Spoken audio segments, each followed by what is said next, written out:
Morning. Happy Mother's Day. If you're a mother or a grandmother or a stepmother, can you please just stand up? We'd like to acknowledge you. No mothers here? What are you doing? Thank you.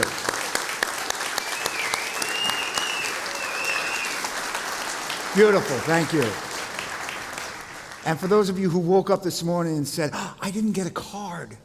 Oh, I can get one in the bathroom in the church. It's something, isn't it? But Melissa told me there'll be Father's Day cards. And I said, but women they don't forget, they remember. My name is Terence Sikoryak. I'm the founder of This One Voice Ministry here.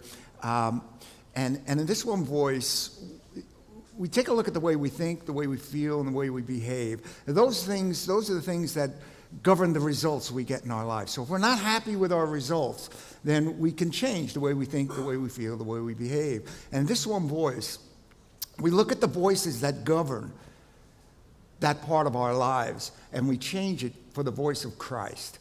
And then when we hear the voice of Christ in our lives, we are able to become the voice of Christ in the lives of others. So this morning, for Mother's Day, I want to look at the attributes of a heavenly woman that's pointed out in Proverbs 31. The woman of noble character, it says. And you think to yourself, when you read Proverbs 31, you're like, who is this? I don't know this person. I'm not this person. But we get a picture of a woman of strong character, of extraordinary wisdom, and just godly compassion. And according to the proverb, she is a manufacturer. She's an importer, a manager, a realtor, a farmer, a merchant, a mom, a wife. She brings honor to her husband and receives praise from her children. And her attractiveness, the proverb says, is contrary to the world's standards because it's her character that makes her so attractive. Now, you may not have a mother like this. You may not be a mother like this. But And my mother didn't fulfill all of these characteristics, but there are 7 that she characterized. The first one is that a heavenly woman is rare and precious. Second is a heavenly woman is mindful of those in her care. She blesses her husband, and she wakes early. Third, the heavenly woman is diligent and tireless. Fourth, the heavenly woman is generous and kind. And the heavenly woman brings security and honor to her family. And 6, the heavenly woman leads her family in godly wisdom. And 7th, the heavenly woman loves the Lord and prays earnestly for her family. Now, there's an old Irish folk song called A Mother's Love. It's about 120 years old. My mother used to sing it to us all the time. I think she was brainwashing us. Just remember this. And it goes, a mother's love is a blessing, no matter where you roam. Keep her while she's living, because you'll miss her when she's gone. Love her as in childhood, though feeble, old, and gray, for you'll never miss a mother's love till she's buried beneath the clay. And my mom used to sing that to us all the time, and we celebrate mothers today, because you'll never miss a mother's love till she's buried beneath the clay. And I'd like to share with you, I don't like to share my mom with people because I'm a little stingy there. But I'm going to share my mom with you this morning. Okay, so you can be blessed the way I was blessed. Casey Chambers has this song. It's a great song. It's about her mom. It's called This Flower. And she says, well, this flower is my soul. But it's not half of what I owe. I should give you every rose that ever bloomed. But take this one here for a start, and you can keep it in your heart. And I have everything I need because of you. Every rose that ever bloomed, I should give to my mother. She's probably the greatest influence in my life. I know we drove her crazy as kids, but she had a great deal. Mark Twain wrote about his mom. He said, my mother had a great deal of trouble with me, but I do think she enjoyed it. I do believe my mother enjoyed the trouble we brought her. The heavenly woman is rare and precious. It says in Proverbs 31, A woman of noble character, who can find? She's worth far more than precious jewels. There is no amount of riches or education or remarkable experiences or people that I can meet that did make up for the voice of my mother in my life. When I think about it, she is so much more valuable than any jewels that I can imagine. It was my mother who instilled this craving for me for reading and learning. She would say, it's the people you meet and the books you read, Terence. That makes a difference in your life. And my home was always filled with music. My mother was always singing. She played piano. She always sung to us. She was always quoting songs in our conversations, which I found annoying and a trait that I now have myself. So, You caught it. huh? You caught it. I caught it. I did. But the phrase that they use in Proverbs is noble character comes from a Hebrew word meaning someone of competent strength, someone who is valiant, brave, courageous, and capable. And my mother was all of these. My mother displayed unbelievable resilience through such a troubled life. Second, it says the heavenly woman is mindful of those in her care. She blesses her husband, and she wakes early. My mom was steady. My mom was resilient. In Proverbs 31, it says, the heart of her husband trusts in her, and he will have no lack of gain. She does him good and not evil all the days of her life. She looks for wool and linen and works with her hands in delight. She is like merchant ships. She brings him food from afar. And she rises while it is still night and gives food to her household and portions to her attendants. Now, the book of Proverbs is written in Hebrew. And Hebrew is an ancient and dynamic language.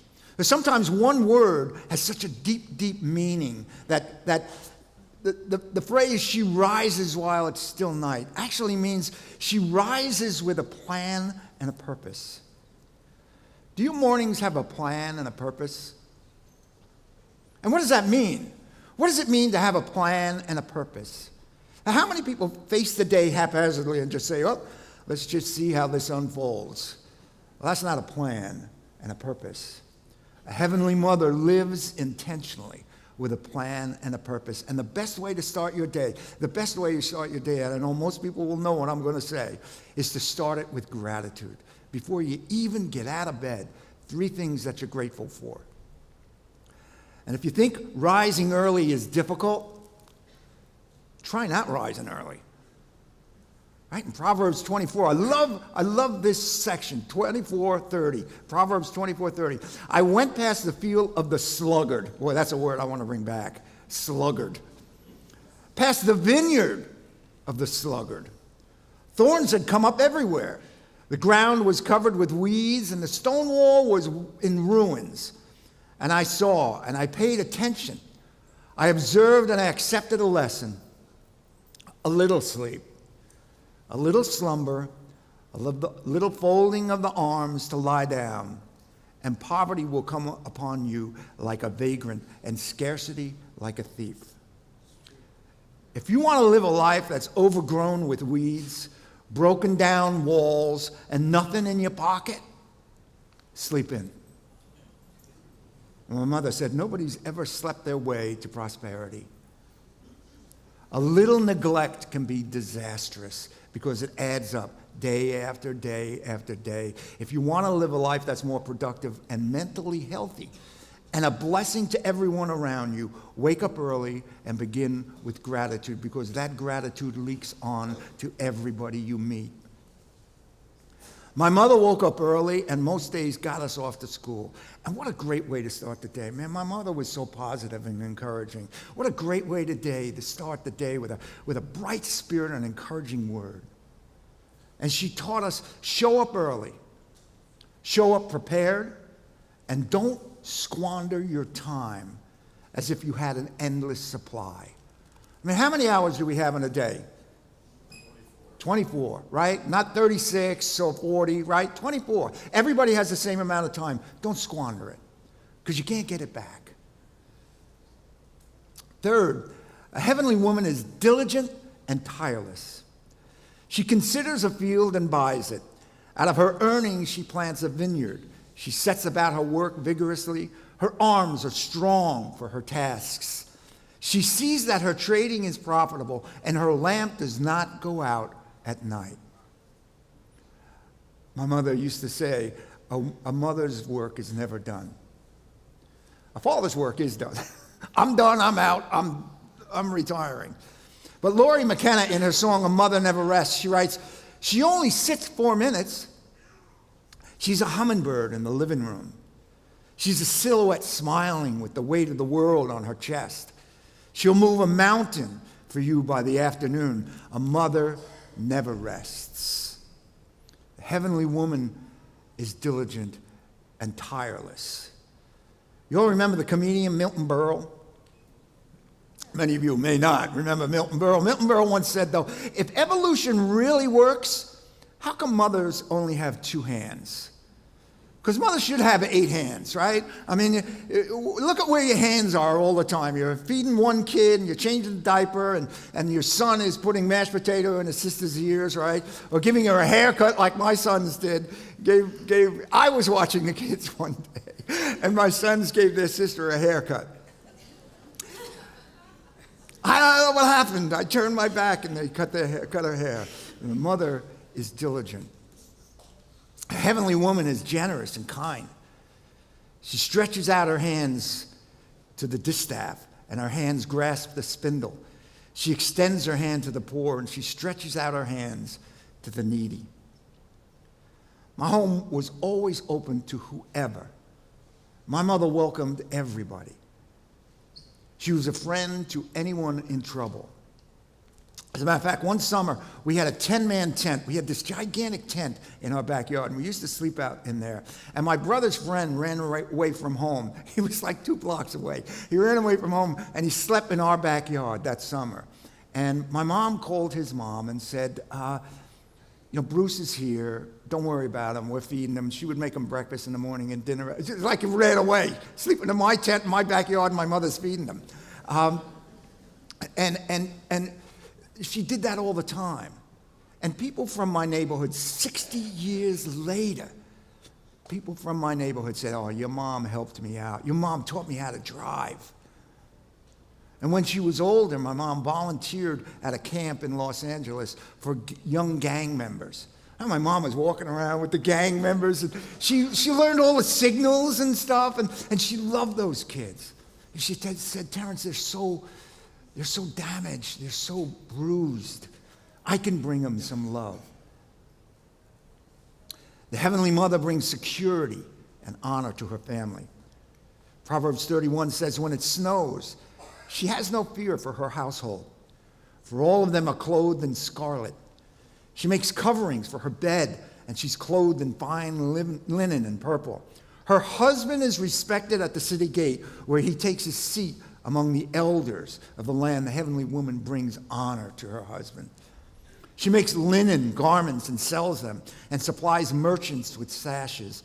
She is clothed with strength and dignity, and she can laugh at the days to come. My mom had the greatest sense of humor. She just did. She had the greatest sense of humor. She used to say, Terence, stupid you can fix, but ugly's forever. Not anymore, though, right? Not ugly. You don't have to be ugly now forever. And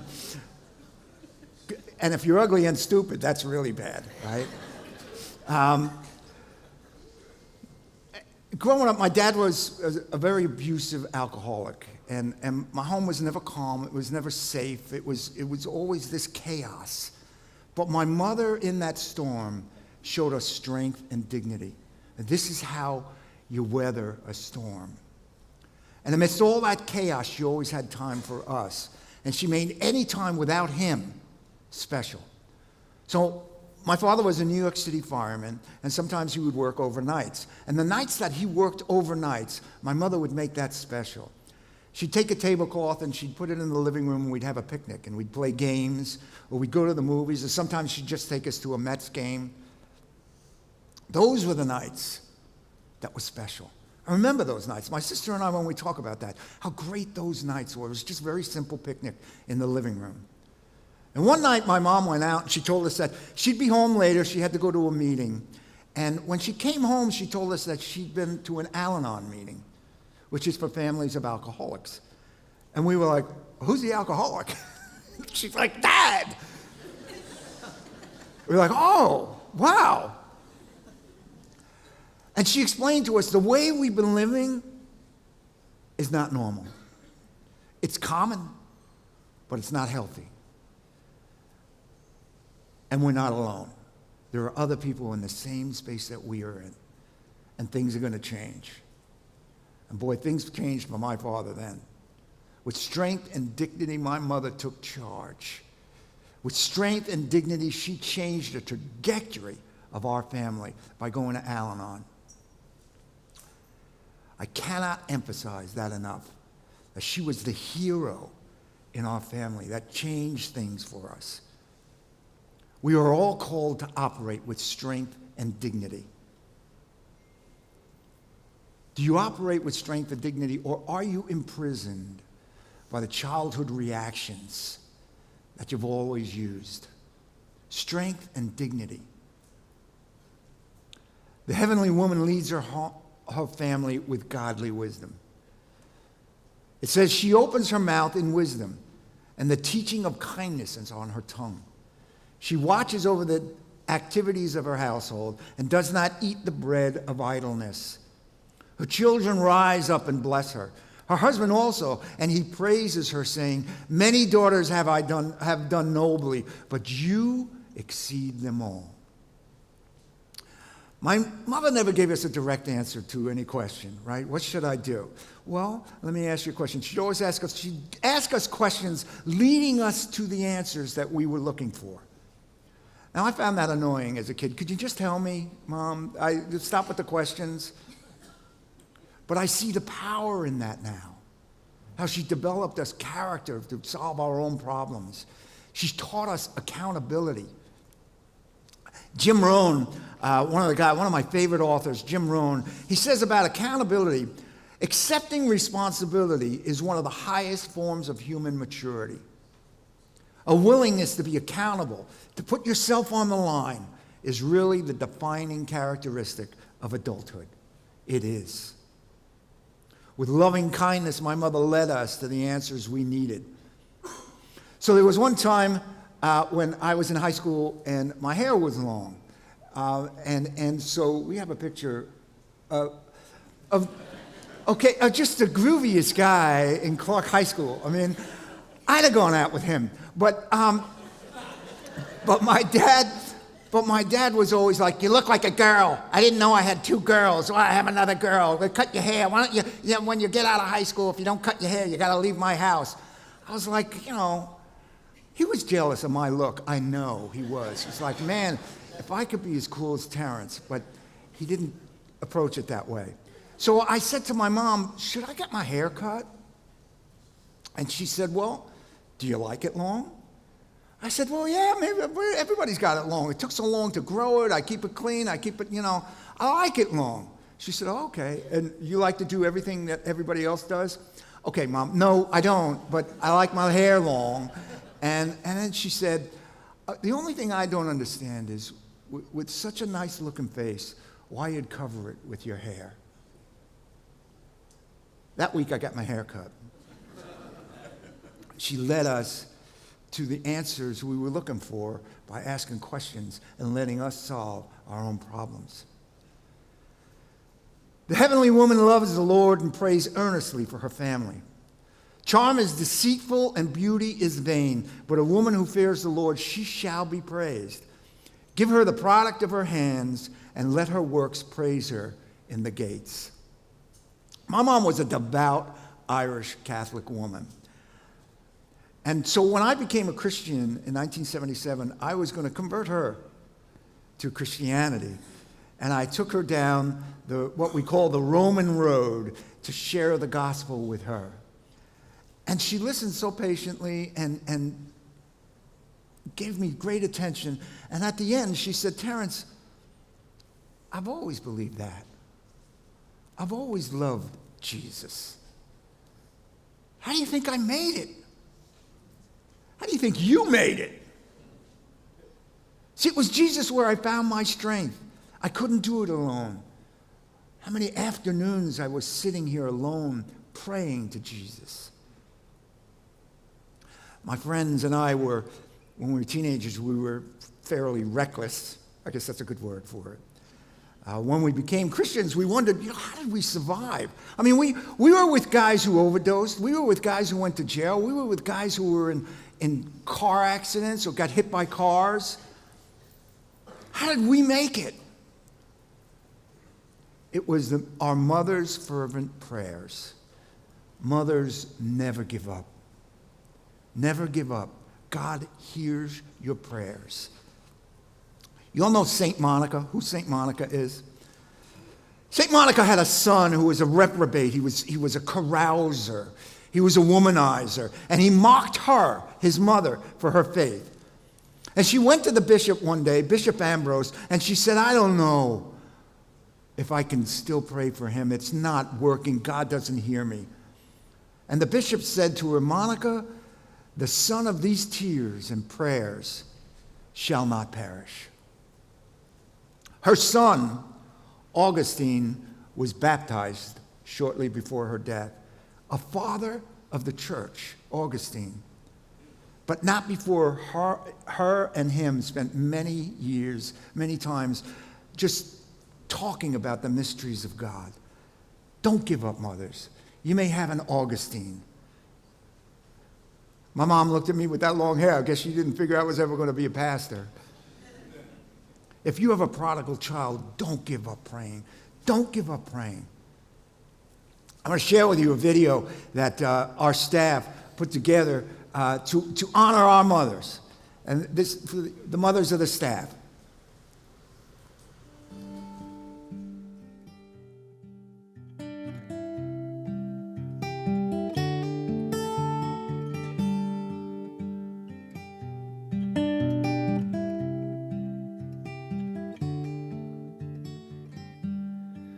Take another look at me, oh breaker of my heart.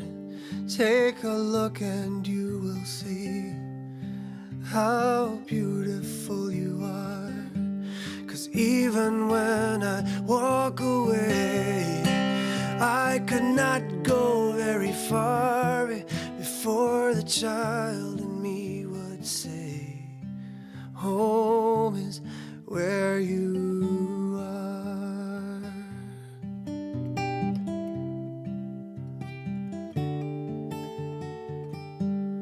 And in the tapestry of time, I cannot imagine where I could find someone as kind on the ground or in the air. 'Cause I have heard that angels fly and they never show their face. So I suppose that from the sky one landed in your place.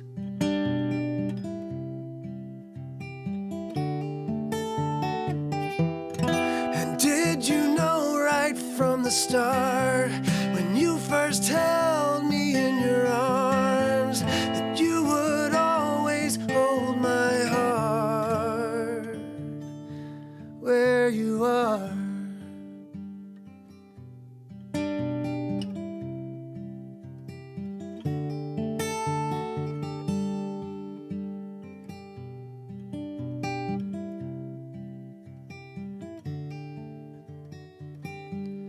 Make the mornings seem so light with coffee in the air. But to be a mother and a wife is a heavy load to bear.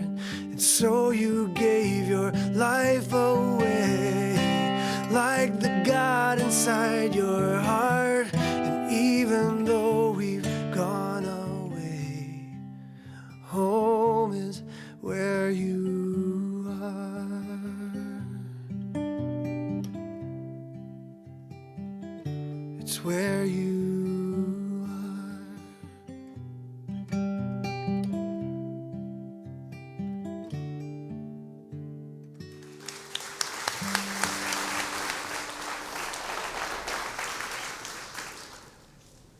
that beautiful? I'm going to read an excerpt about my mother, the greatest gift she ever gave me. It's from my book. And when my mom got sick, got to a point where she couldn't drive anymore. So she asked me if I would take her on some errands this day. So we went on these errands. We had the best talk that I ever had with anybody in my life. And my mom said, Terence, you're a good dad. And I can see you enjoy your children. At that time, I only had 2 children, my son Jamie and my son Josh. And she said, don't let things like money and anxiety destroy that joy that you have. This is the best time of your life. She said, remember when you were young and I'd take you and your cousins to the park? That was the best time of my life. I love those days.